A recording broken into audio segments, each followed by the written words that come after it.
জয় জগন্নাথ বন্ধুরা, রথের দিনের ছোট্ট একটি ভিডিও তোমাদের সঙ্গে শেয়ার করতে চলে এসেছি।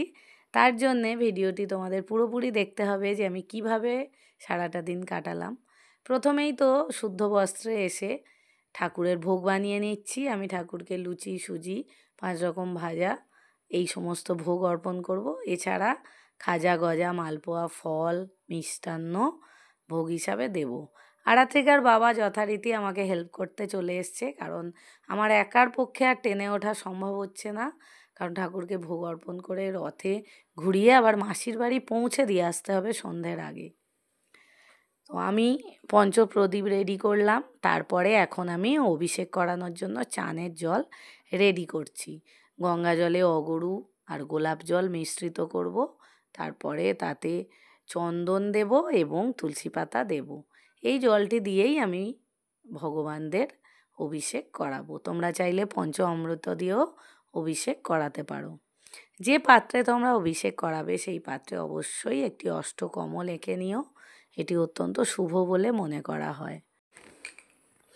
অভিষেক প্রক্রিয়ার আগে ধূপ এবং প্রদীপ জ্বালিয়ে নেবে অবশ্যই। ঠাকুরকে অভিষেক বস্ত্র পরিয়ে প্রথমে একটু ধূপ, তারপরে প্রদীপের আলো দেখিয়ে নিতে হবে।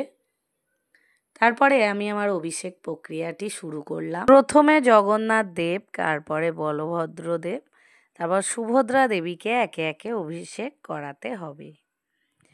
এই অভিষেক করানোর সময় তোমরা হরে কৃষ্ণ বলতে পারো, আবার জয় জগন্নাথ বলতে পারো। এছাড়া স্নান মন্ত্র উচ্চারণ করে অভিষেক করাতে পারো। শেষে আমি ফুল দিয়ে অভিষেক করালাম এবং একটু তেলের প্রদীপ দিয়ে আরতি করে নিলাম। এবছর থেকে আমি রথের জন্য আলাদা একটি ঠাকুর এনেছিলাম। সেই ঠাকুরটিকেই আমি চন্দন পরিয়ে তুলসী পাতা দিয়ে সাদা ফুল দিয়ে সাজিয়ে নিচ্ছি। এই ঠাকুরটিকে আমি রথে চড়াবো এবং মাসির বাড়িতে দিয়ে আসব। প্রতিষ্ঠা করা ঠাকুর প্রতি বছর আমি রথে চড়িয়ে মাসির বাড়ি দিয়ে আসি। তো এবছর থেকে আমার প্রতিষ্ঠা করা ঠাকুর আমার বাড়িতেই থাকবে, আর এই ঠাকুরটি রথে চড়ে মাসির বাড়ি যাবে। তো তার জন্যে রথে ভগবানকে তুলে আমি আরতি করে নিলাম।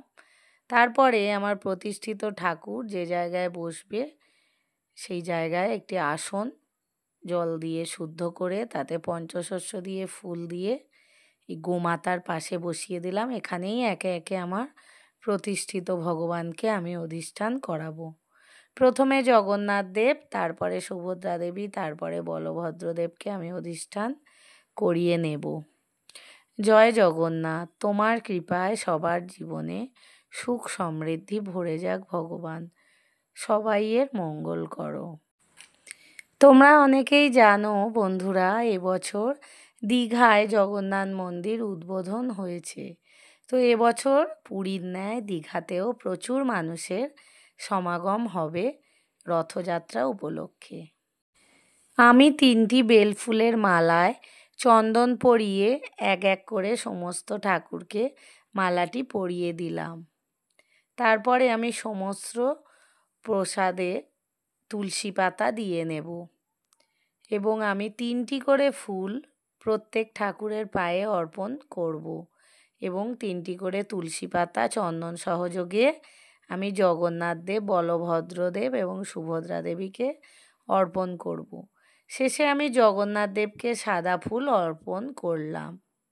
এবার আমি একে একে যা ভোগ বানিয়েছি, আমার লুচি, সুজি, 5 রকম ভাজা, খাজা, গজা, মালপোয়া, লাড্ডু সমস্ত কিছু আমি ভগবানকে অর্পণ করব।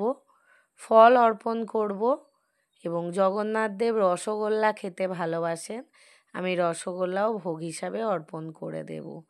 এই রসগোল্লাটি আমার মা এনেছিল, তো আমি ভাবলাম রথের দিন যেকালে ঠাকুরকে অর্পণ করি। তো শেষে আমি 1 গ্লাস জল ঠাকুরকে দিয়ে দেব।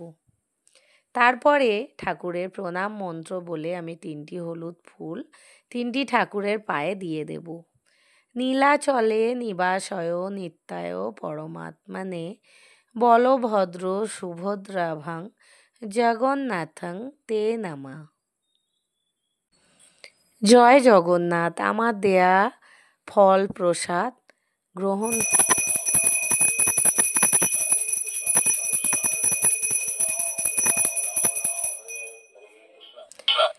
এবার আমি ভগবানের আরতি করে নেব পঞ্চপ্রদীপ দিয়ে, কর্পূরদানি দিয়ে, ধূপ, তেলের প্রদীপ এবং পাখার বাতাস করে।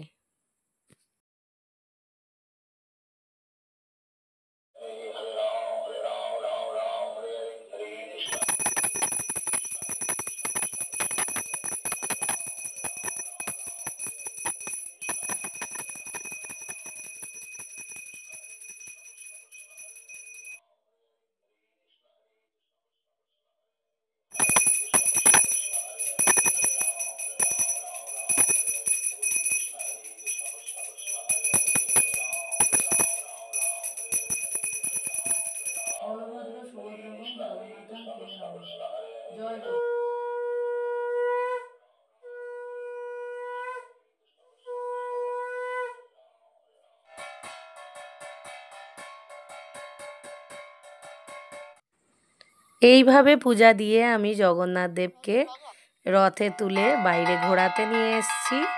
দেখো আমরা সবাই মিলে কিভাবে জগন্নাথ দেবকে মাসির বাড়ি নিয়ে যাচ্ছি এবং জগন্নাথ দেবও তাতে খুব খুশি। অবশেষে আমরা চলে এলাম মাসির বাড়িতে। মাসের বাড়িতে এসে পাশে কৃষ্ণ এবং গোপালকে পেয়ে জগন্নাথ দেব তো খুবই খুশি। এখানে 9 দিনও থাক, আবার 9 দিন পরে আমি জগন্নাথ দেবকে নিয়ে যাব নিজের বাড়িতে।